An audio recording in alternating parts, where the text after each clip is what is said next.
Everything should be good to go. Ready?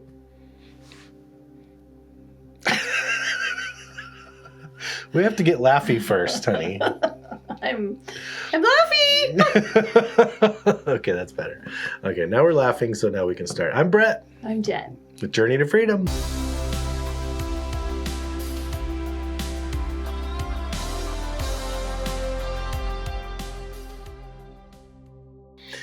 And today we're here to solve your problem. Oh my gosh. I'm joking.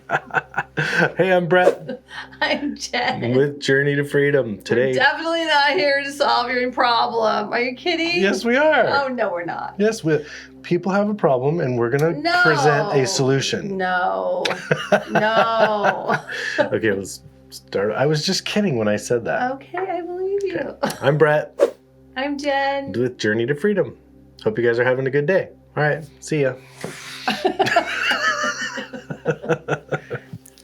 Okay, here we go. This time's for real. This is really for real. This time is for real. Hey guys, I'm Brett. I'm Jen. With Journey to Freedom. Actually, today we're going to be talking about financial stuff.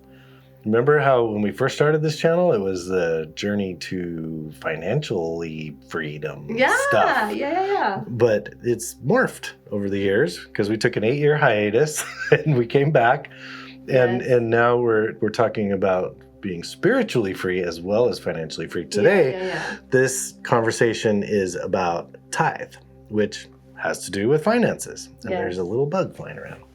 So we have a pretty intense story about my journey with Jen's encouragement of tithing. And it was... Which was very foreign for you. It was difficult. It was more than foreign. It was very difficult. Yes. So... Well, it was a foreign concept. Yes. Look. Oh. Yeah, it was a foreign... Oh, that was good. Good job, honey. Got it. Okay. Yes. I think I got it. You did get it. So it was as Jen was saying. Yeah. Very foreign concept to me, and it was very difficult for me. Yes. So back in 2013, I got my real estate license, and this is the beginning of the story. I didn't close a single real estate deal for a year. And side note, I was working construction full time, like 40 plus hours a week during that first year. And so it was difficult. I was doing open houses every weekend, Saturdays and Sundays, and I was doing construction work Monday through Friday. And so that first year was really difficult. And, I was kind of like felt not discouraged, but I was like wondering if this was really going to work for me. So after right about the year anniversary, my 1-year anniversary, I had a real estate deal going, and I closed escrow, and my paycheck was $5,000. Now at that point in my life, this was how many years ago? 13 years ago?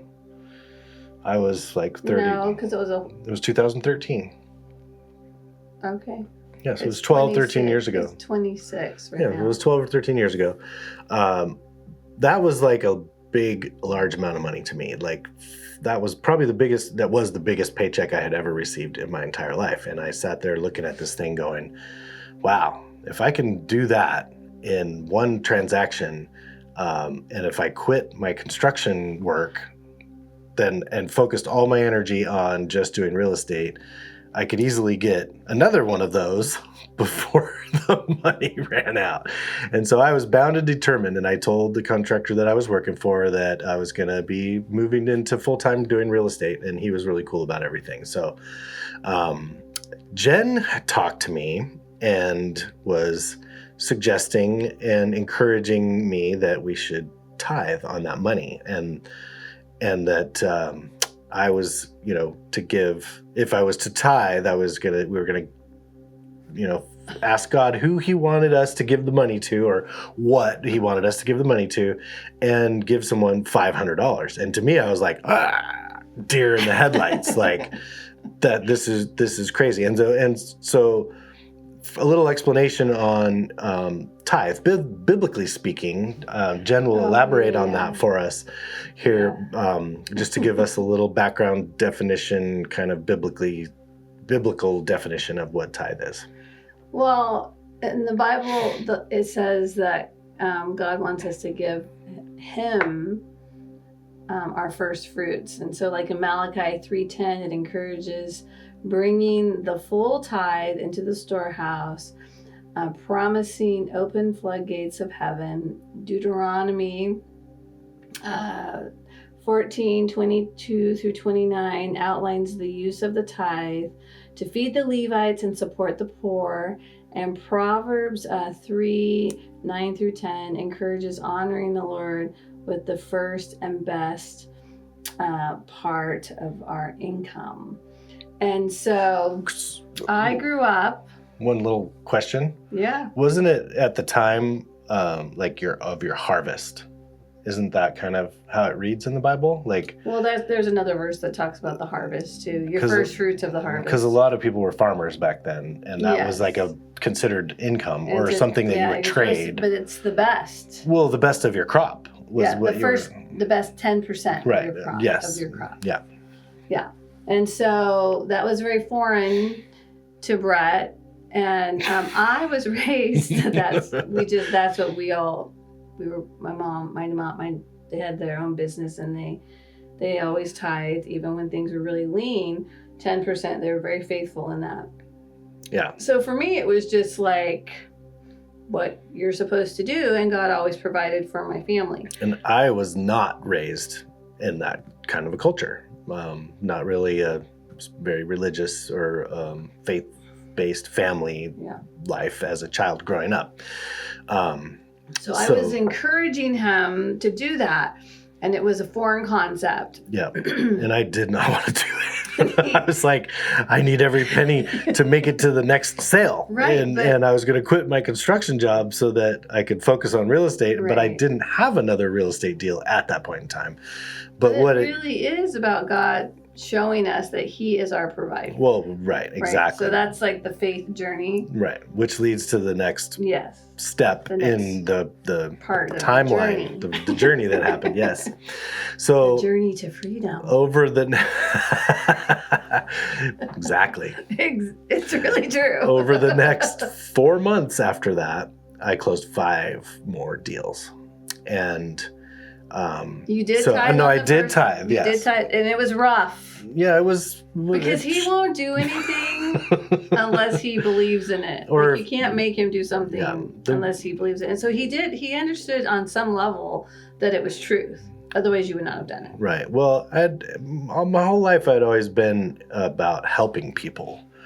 Like, I would pull off the side of the highway and help someone if they were broken down and their car hood was up. Like, you kind of can't do that these days because it's pretty dangerous when you never know who you're going to come across. But when I was younger growing up, I always was like, would go out of my way to help people and change my plans to help someone with something like, a broken car on the side of the road or something, that case. I used to pick up hitchhikers actually, which probably wouldn't do that today, but back then that was in my heart to help people. But when it came to money and bills and like I got to pay the bills and I have to have rent and I have to be able to have a place to live and pay my car payment and car insurance, that to me was like a whole separate thing. Like it didn't, it wasn't. He very much thought it was a very separate thing. And so it was more the last fruit. To give up that. He would maybe consider. To give up that $500 was hard for me. Yeah. It was tough. So anyway, but I did it. And we were in between churches. So we would pray and ask the Lord who to give it to. And we would do that privately. Yeah. And so I can't remember exactly where we put that $500, but we either gave it to someone who was in need or we tithed it to our new church that we started going to no, we were as a giving it donation. To people during that time. I gave some to the church too. Oh, you did? Yeah, to Ron's church. Yeah. I gave him I don't know, a little bit of money for it, just straight to the church. Yeah. In the very beginning. Oh, and okay. so that, I don't remember where that $500 went. It may have gone to someone or to the church. But anyway, so over the next 4 months, my business just picked up like rapidly, and I closed 5 deals in the next 4 months, and things were going well. And so it got to the point of where, I started really believing in this tithing thing, and because once I gave in and did it, even though I felt like, oh, I need every penny I have to get to the next one, well, those deals just started coming, and to me, it felt like it was as a result of giving, right? So I gave, and God gave back in the form of like, oh, here's another deal, here's another client to work with, here's a listing for you, and these deals just started, not necessarily falling in my lap. I mean, I was out there doing open houses and things, and one listing would lead to another deal, like a buyer would come in and decide they wanted to work with me or something like that. But things just started going tunk, tunk, tunk, tunk, tunk, and falling into place, and all these deals were happening in a pretty short amount of time. And so the year went on, and things were going well for us, and we were I got to the point of where I believed in this so much that I was afraid not to tithe. And so, it wasn't like a game, but it almost became like this kind of like a fun thing. Like, who are we going to tithe to next? Where is this money going to go? Okay, we have to tithe X amount of dollars, and like, we got to pray about it or do whatever and figure out who we're going to give this to or what. Yeah. And it actually became enjoyable, like fulfilling is the word I was looking for. So it was fun. Yeah, so around the time, not too long after that, things started to slow down, and there was an election coming up. And this is not politics. We're not political. We don't talk about politics on this channel. But there was an election coming up, and the real estate market was slowing down. Like, a lot of people in my office were struggling to get sales and find clients and close deals, because leading up to that election, people just weren't buying and selling houses. Like, well, and there had been fires. Well, this was like, our area was like falling apart. Well, there was a lot of fires around California over the last several years, but yes, there was fires around that time. We were burning, Paradise burned. So there was, so the real estate market just had slowed down to like kind of a crawl. Like, people were talking in the office like, oh, I might have to get a job and this and that. And it was like 2008. Yeah. And so there was the campfire happened in November of, what was it, 2018 or 17 was the campfire. I think it was 18.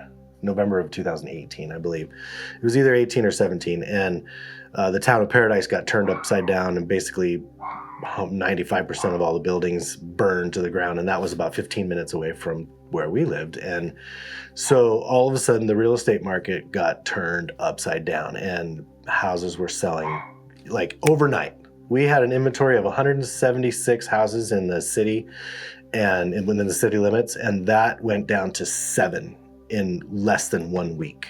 And because of this fire that happened, and all these people got all this insurance money from their insurance companies, and they had all this cash, and they were like, oh my gosh, I don't have a house, and I need to buy a house. So houses were flying off the shelves. People were offering way over asking price for their just for a place to live. And so I ended up selling I don't even remember how many houses in a pretty short amount of time. I was really busy, and all of a sudden, and we normally don't disclose figures and numbers on our with Journey to Freedom, but in this case, we've decided that this was one. We got permission. And we got permission from our friends, from our pastor Ron, and at our church back in California, in Chico, where we were, to disclose numbers. So anyway, I accumulated through several sales over a fairly short period of time, like maybe 4 or 5 months.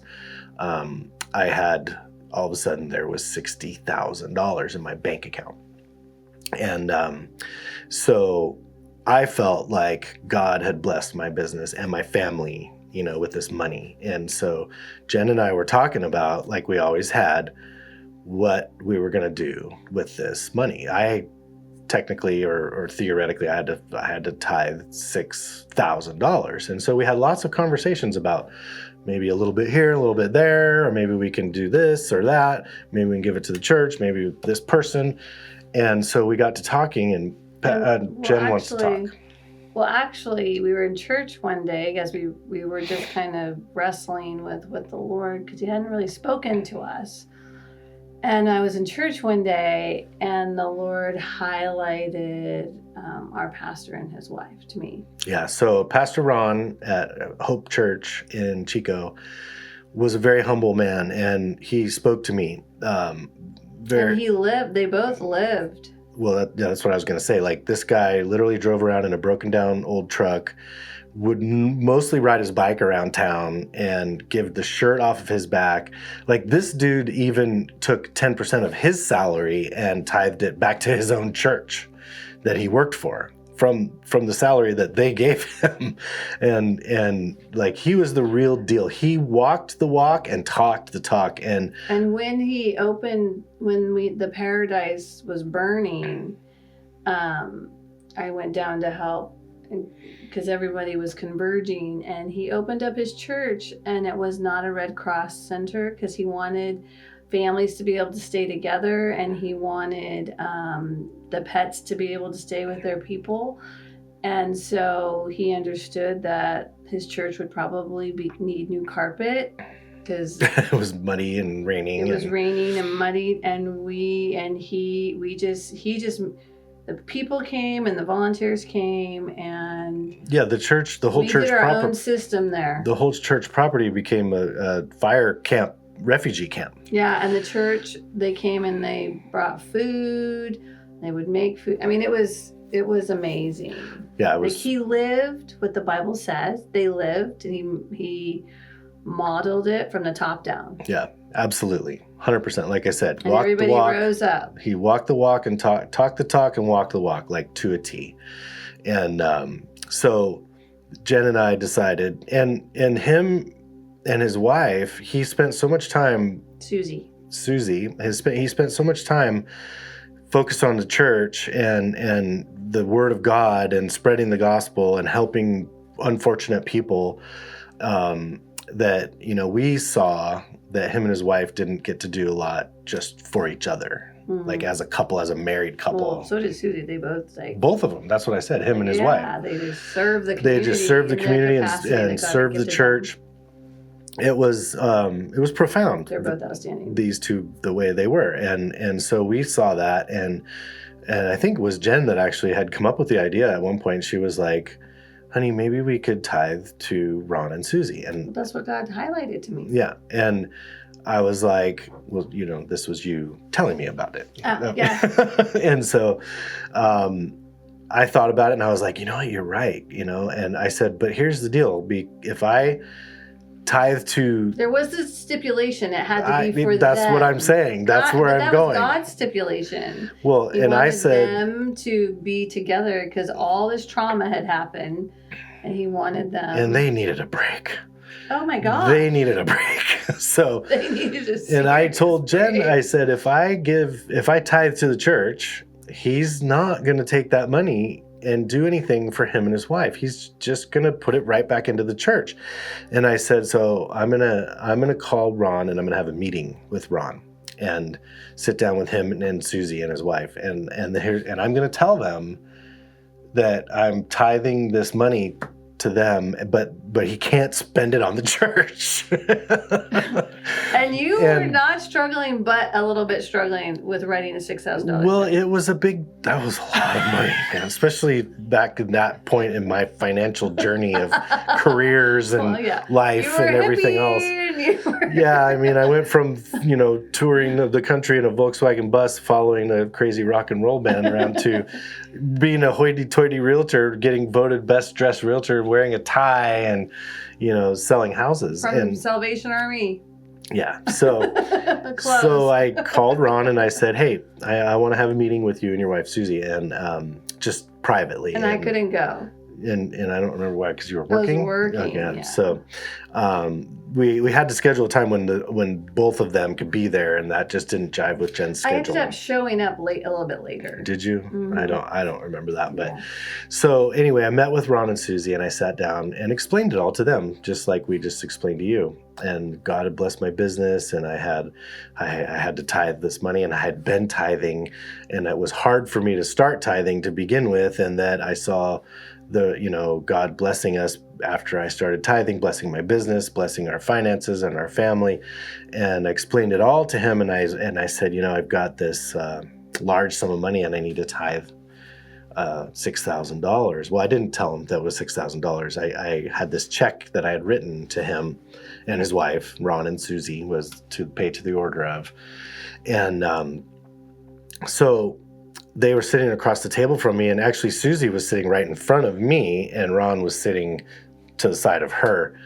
And I said, so what Jen and I have prayed about this, and what we've decided is that you two need to have some time for yourselves as a couple, as a married couple, to spend time with you. And I said, and so I'm tithing to you guys. And I told him, I said, you can't take any of this money and put it with one back. stipulation. One stipulation. You can't take this money and put it back into the church. It has to go to you two. And I said, I don't care what you do with it, as long as it has to do with you and your wife as a couple. Like, if you want to buy your wife a car, you can buy your wife a car. If you want to take a trip, go on vacation, take a trip and go on vacation. That was our thought. But they could do whatever they want. They would do whatever they wanted with it, as long as they didn't give it back to the church. I mean, I had already tithed money to the church, and other people supported the church as well. And that was our stipulation. That was what God told us. So I took this check. Time together. So I took this check. They hadn't seen it yet, and they didn't know how much it was. And so I pulled the check out, and I unfolded it, and I set it on the table, and I slid it across the table in front of Susie, and I turned it around so she could read it. And she looked down at it, and she immediately started to cry. And I think I did too. I'm about to start crying right now. It was such a beautiful moment. And it was a very tender moment. Yeah. And so that basically concluded the meeting, and we hugged and rejoiced, and then we were out. and then we split. And I said, but I want you guys to tell me what you decide to do, because I'm excited to hear what you guys are going to do for each other as a couple, and be able to do something, connect with each other, go spend time, have fun, And so I'm not sure how long it was that they took, but they got back to us. It was a couple weeks. It was a week or two, yeah. And then Ron called and said, okay, we figured out what we're going to do. And so they went on their dream vacation. They went on their dream vacation, which was they were able to pay for the whole thing with this money. And they went to Europe, and they went on castle tour. Yeah. So they spent, I think it was 10 days in Europe, and they stayed. Was it in Ireland? Oh, I think it was all over. They went to several countries, I think. Oh, I didn't know that. Yeah, because they went and they stayed in multiple. I don't remember that. They stayed in multiple different castles. Well, where Ron you could rent pictures. a room. Yeah, Ron took pictures because he's a really good photographer, and it's one of his passions or hobbies, and so Ron took pictures, and they were all up on Facebook. So we were able to actually follow them through their whole vacation while they were over in Europe. And but yeah, they actually stayed in the church, in the castles, because the ones that they chose or picked had rooms that you could rent and stay in. And so, and it was like the trip of their lifetime. And so being able to watch them and connect as a couple and see their smiling faces on Facebook, and whenever they would post their new pictures and stuff, was like a total joy for me and Jen. Yeah. But so the whole, moral of the story is, it got to the point of where I literally became afraid not to tithe after being just totally afraid or whatever, or frustrated or struggling with such a profound giving away this money. But what it led to was such a beautiful thing that we were able to actually bless our pastor, our friends, and was something that they probably otherwise wouldn't have chosen to do. Maybe they had the money to do something like that. Maybe they didn't. I don't know their finances, but that was our stipulation, was you two are going to take this money and take a break together and do something for each other. And that's what they did. So, well, they'd been slaving day and night and day. Yeah. And they even had a community garden where people could come and get fresh vegetables, and it was, they're wonderful. They were awesome. They still are awesome, actually. And I did get permission from Ron to tell this story. We were going to record this video last week, and I had texted Ron, and he didn't get back to me when we had time to film a video. And so it was just after we were done filming, I got a text from him, and he was super excited to hear from me. We hadn't connected in a while, and apparently he had been thinking about me the week prior, because he said something in his text about, how did you know I was, I forgot what the word was that he used, but I was on his mind the week before, so it was kind of appropriate. Was it at church? No. He said something. It's on my text messages, but he was thinking of me the week prior. And so he had mentioned that in his text message when he gave us permission to talk about all this. About the details. On our little journey to freedom. But the purpose was to encourage you that tithing, God is our provider. And he asks us to give his first fruits of our harvest, or our paycheck, income, crops, harvest, all the things. But he is our provider, and he wants to bless us, and the blessings come back on us or on you when we do that. So it's pretty exciting to see. And in this particular situation, we got an insight about how how the result of the blessing to Ron and Susie, which still makes us kind of super humble before the Lord, that he would allow this opportunity and to be able to watch the result of that in somebody else's life. Yeah. And there's more stories about Ron too that we're actually going to get to in another video. And I've mentioned it before, but Ron was the pastor who actually led me to decide to commit my life to Jesus. And he was the one who actually baptized me. But we're going to tell that story in a different video because it's a long story. And it does lead down the same path to Ron walking the walk and talking the talk, because my experience with churches leading prior to that was not so good. Ron changed that for me, and he was the guy for you. Yeah, he also spoke to me in a way that I could hear things, and so that's another video that's going to be coming up. So watch out for that. But to whom much is given, much is required. Right? And on that note, we're going to say goodnight, y'all. I'm Brett. And I'm Jen. With Journey to Freedom. And much is required. Have a good day or night or whatever.